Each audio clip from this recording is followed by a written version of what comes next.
The Chargers. These are the men they named the car after. Bobby Allison in Charger number 22. Buddy Baker in number 6. Paul Goldsmith in Charger number 99. James Hilton in Charger 48. Bobby Isaac in Charger number 71. These are the men who drive 2 tons of steel at speeds up to 200 miles an hour. The Chargers. A Charger is a driver who puts his foot in it and charges for the head of the pack. All that stands between his car and the checkered flag is 500 miles of burning hot asphalt and heavy traffic.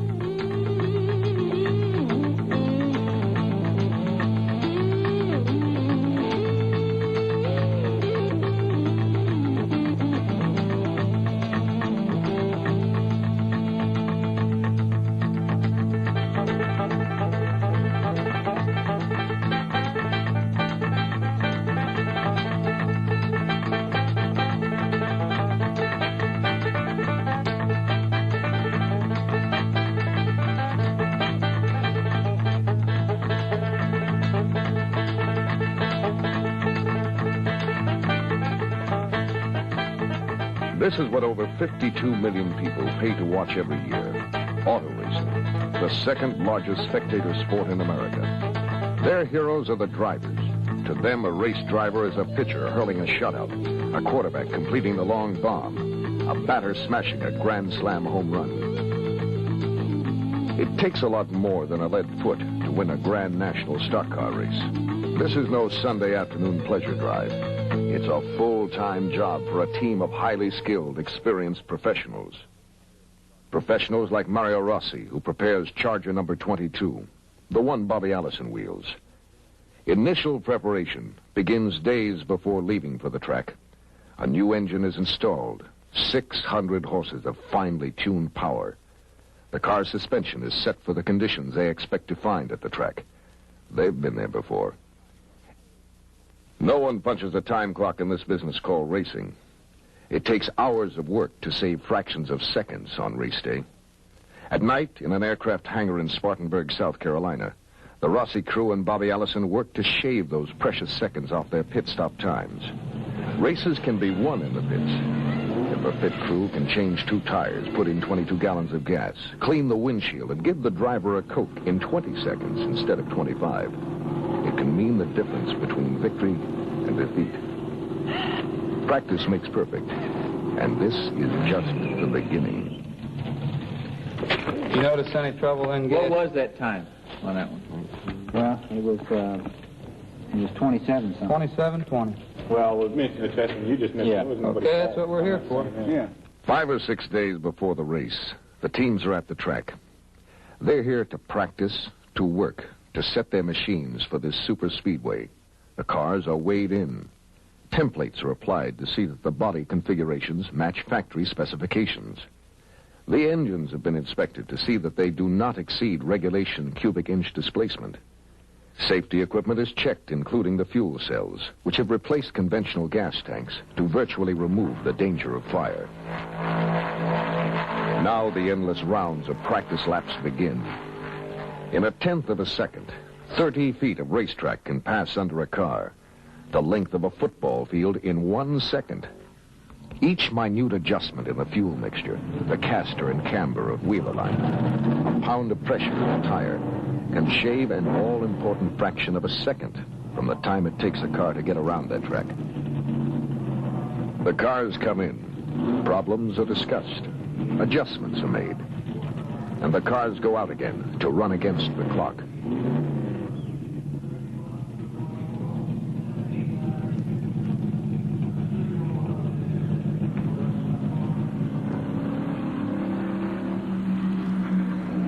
The crews time each lap to see what improvements have been made, to see if they can pick up those tenths of a second.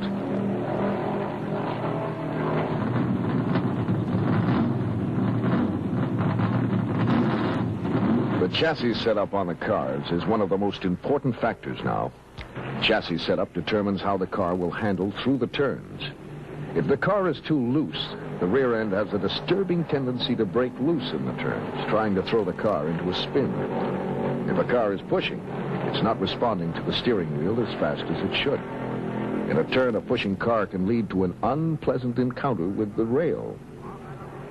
It's a matter of weight distribution, and each driver tries to find the groove, the way to take each turn at the highest speed, then to set the chassis of the car for the groove. But the chassis must be set to get maximum tire wear, too. The tire companies work with the teams, checking tire temperatures after each practice run. But basically, you usually run what we call a softer left side than you do a right side. And we hope that we guess right relative to the kind of conditions you're going to have on race day. You have temperatures on a tire very much like the engine of your automobile. There's a range in which you want to run. And as long as you keep the tire temperature within that range, your tire will perform up to its optimum. You can have a tire that's running too cool, but most likely you'll have a tire that's running too hot. And when it runs too hot, it won't run as efficiently. If a car doesn't get the maximum amount of mileage out of its rubber, it means extra pit stops on race day and time lost. Yet with all the testing and practice, educated guesswork is involved. On race day, the track surface will be hotter. Oil and rubber will work into the asphalt, making it slicker by the lap. The chassis, engines, and tires must be set for the track's condition, the way they think it will be at the end of the race. Educated guesses that come only from long experience. Cotton Owens has been at it since 1946.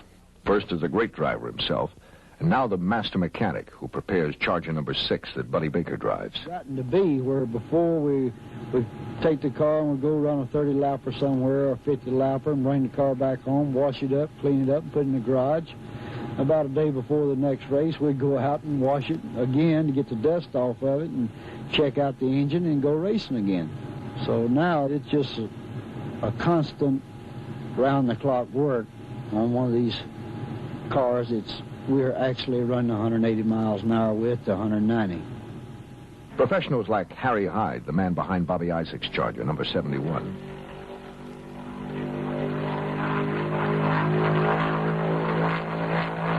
Those like James Hilton, who does double duty. He's his own mechanic as well as a hard-charging driver.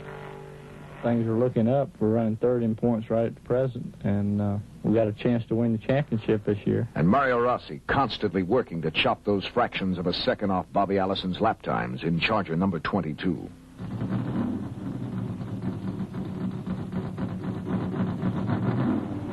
Well, what do you think? Can we pick up another 3 or 4 tenths tomorrow, you think? I think possibly we can. You know, the other day we made some real minor changes and gained an awful lot of speed. And also we made some real minor changes in that changed the car from loose to pushing. So I think we're getting real close. What do you think about our chances for the pole? The pole. It's the first place inside starting position for a race. A driver wins the coveted pole position in a race against time. He's out there all by himself, racing against the second hand. Bobby Allison makes his qualifying run.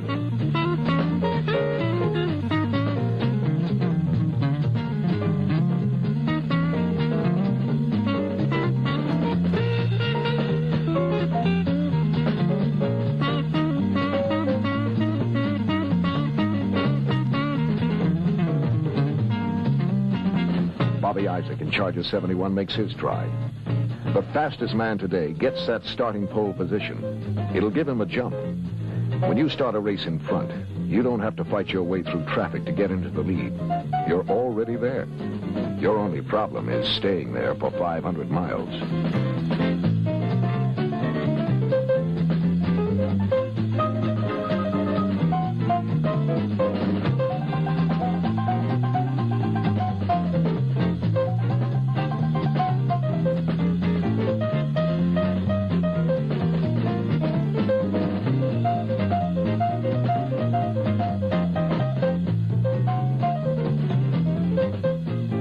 Baker's turn, and he runs a loose car.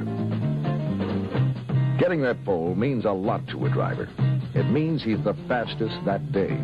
But there's money, too. Cash for the fastest qualifiers and a special chunk of change for the driver who breaks the track speed record.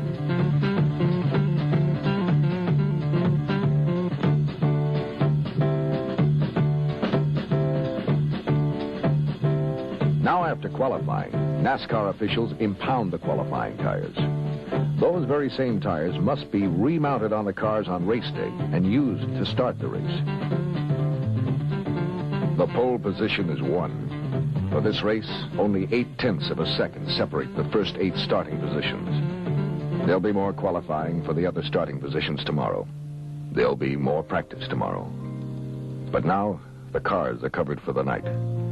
This is the time of day when the track is suddenly quiet and race day looms in everyone's thoughts.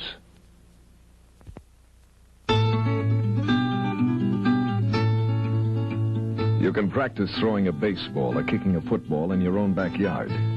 The only place you can practice for a Grand National stock car race is out on that track. Every track is different. Every race is different. So you practice, and practice right up to race day. At one time, you could set a pace, let's say for the super speedways especially, but I feel like that now we have passed that point. You have 5 or 6 drivers that are capable of running maximum speed for the entire length of the race. So it's gotten to the point where you just have to run wide open for the entire race in order to be up front at the finish. Running wide open for 500 miles is like putting 100,000 miles on an engine in an afternoon. You replace your qualifying engine with 426 cubic inches of fresh power, and then you go out and practice some more. We mainly are getting the chassis set up to where we can get our best tire wear. We're setting the chassis also in the meanwhile because we know the racetrack is going to get slicker due to the engines blowing, the oil on the racetrack, more rubber on the racetrack. This is what we're really doing all week long. Whoever actually winds up with the best chassis set up on Sunday or race day, he's generally up front. There never seems to be enough time. You pace yourself, try to get everything set, but you could always use just another day.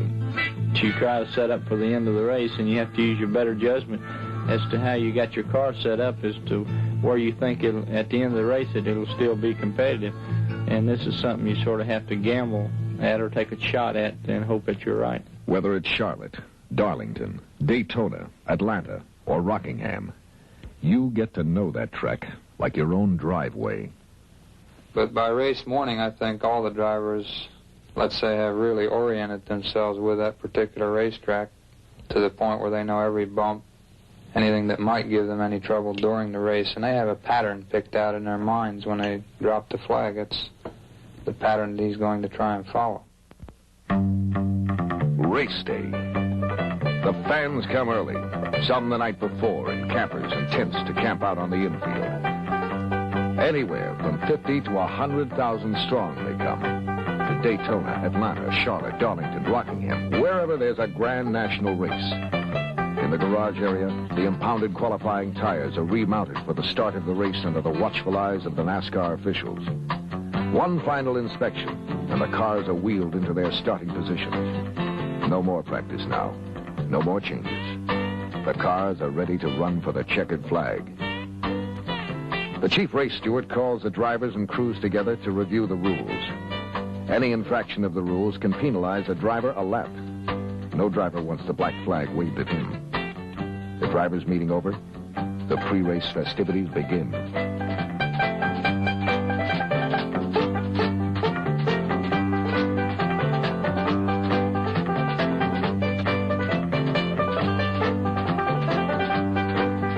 While the fans are being entertained, Bobby Isaac contemplates the race. Cotton Owens discusses his strategy. Paul Goldsmith plans his. And Bobby Allison checks the pit area. A super service station with tires, gas, air hoses, oil, everything that's needed to keep a machine going for 500 bruising miles.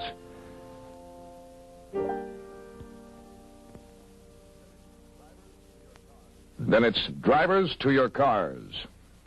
There are hurried last-minute instructions to the drivers. And then, what the drivers, mechanics, and crowd have been waiting for. Gentlemen, start your engines.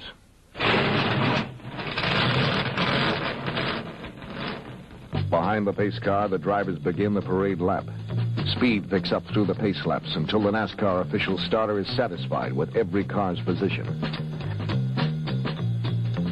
He drops the green flag. The race is on. This race is the World 600 at Charlotte. It's anybody's race. 600 punishing, unforgiving miles. And no race is won until that checkered flag falls. Suddenly, David Pearson goes into and almost over the rail in the 14th lap. Pearson's all right, but the rail ripped chunks of steel from his machine. Cale Yarborough catches a piece of Pearson's car and severs an oil line. He pits, and his crew replaces the line to keep Yarborough in the race, but way back. For David Pearson, the World 600 is over. For Bobby Allison, the race is over, too. I run through some debris and got a spring leaf stuck through the radiator, and there just wasn't any way to fix it, so we're out for the day. Buddy Baker's been running strong in the Dodge Charger number 6, but he got involved in a little fender bending charging for the lead. He heads for the Cotton Owens body and fender shop. The Owens crew works feverishly to keep Buddy in the race.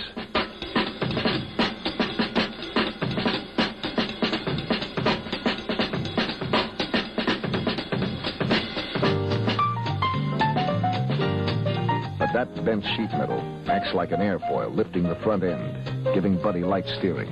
He can't run as fast as he wants, and pits again. Buddy Baker wants this race bad.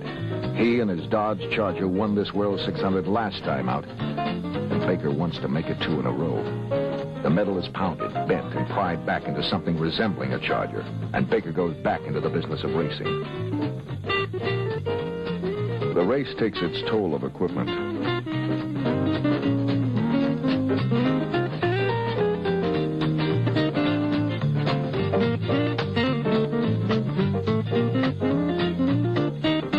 Richard Petty's car blows its engine and leaves the other drivers with a slick film of his oil on the track. Petty's machine is out. Bobby Allison gets back in the race. His younger brother, Donnie Allison, is suffering from neck pains and heat exhaustion out on that searing track. Bobby gets permission to relieve his brother. Donnie Allison pits, and Bobby takes the wheel.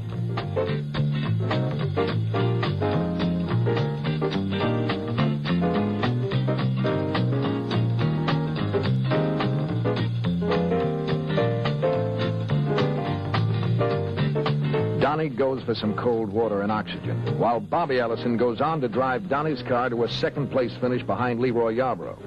Third is James Hilton in the yellow Charger number 48. It was hard on drivers, too, but it was a lot harder on equipment. That's what the fans come to see. Action, and plenty of it. How do you learn to wheel a Grand National stock car? The hard way, by racing. And you learn. You learn how to handle just about any situation. When you lose your car in a turn, you just hang on. Don't hit the brakes. Just pray you coast down to the track apron.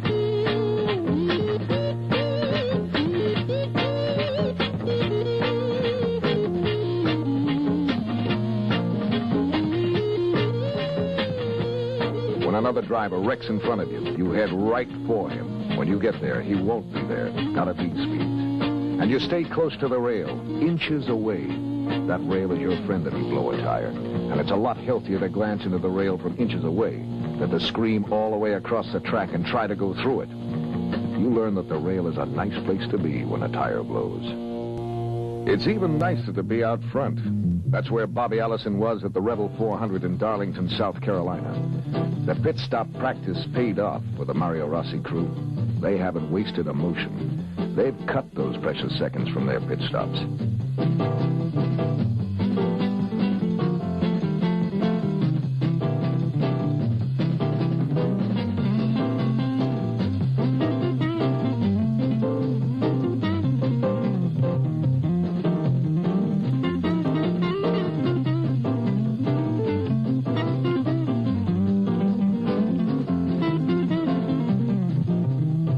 Charger is set up and running fast. Bobby Allison is running in first place and holding it. Leroy Yarborough is chasing him, just 2 seconds behind Bobby's red and gold Charger.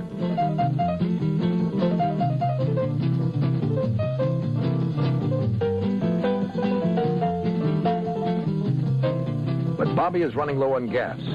Just 12 laps from the finish, the caution flag comes out. Bobby has to pit for gas, and Leroy takes the lead. All gas tanks must hold 22 gallons. No more, no less. Leroy Yarborough has made the same number of pit stops that Bobby has. The Rossi crew is counting on Leroy having to pit for gas, too. It's a gamble. When Leroy pits, Bobby Allison again will take the lead. But the caution flag stays out. The cars must hold their position behind the pace car. Tension builds in the Rossi crew. If the caution flag stays out for another few laps, Leroy Yarborough may have enough gas to finish without making a pit stop. Then Yarborough heads for the pits under the caution flag. He needs gas. Bobby Allison is back in front. Out comes the green flag. Allison is ahead of Yarborough, and the race is on. The Rossi crew urges Allison on. He's just seconds ahead of Yarborough with only 6 laps left. There's a lot of traffic on the track. Cale Yarborough and David Pearson are in the crowd, although many laps behind Bobby Allison and Leroy Yarborough. It looks like a sure thing for Bobby Allison.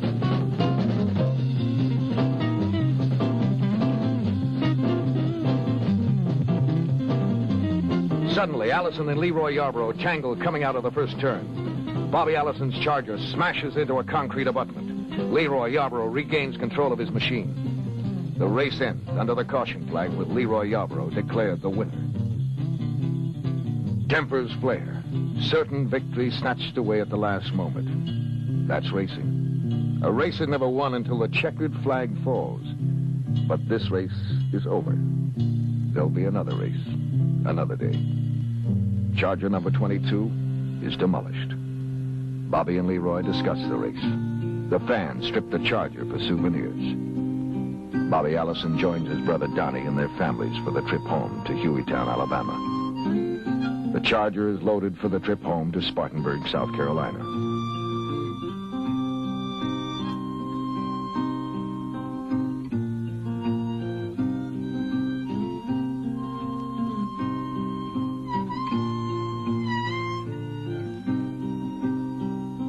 Mario Rossi will build another winner. Another number 22 Charger of red and gold.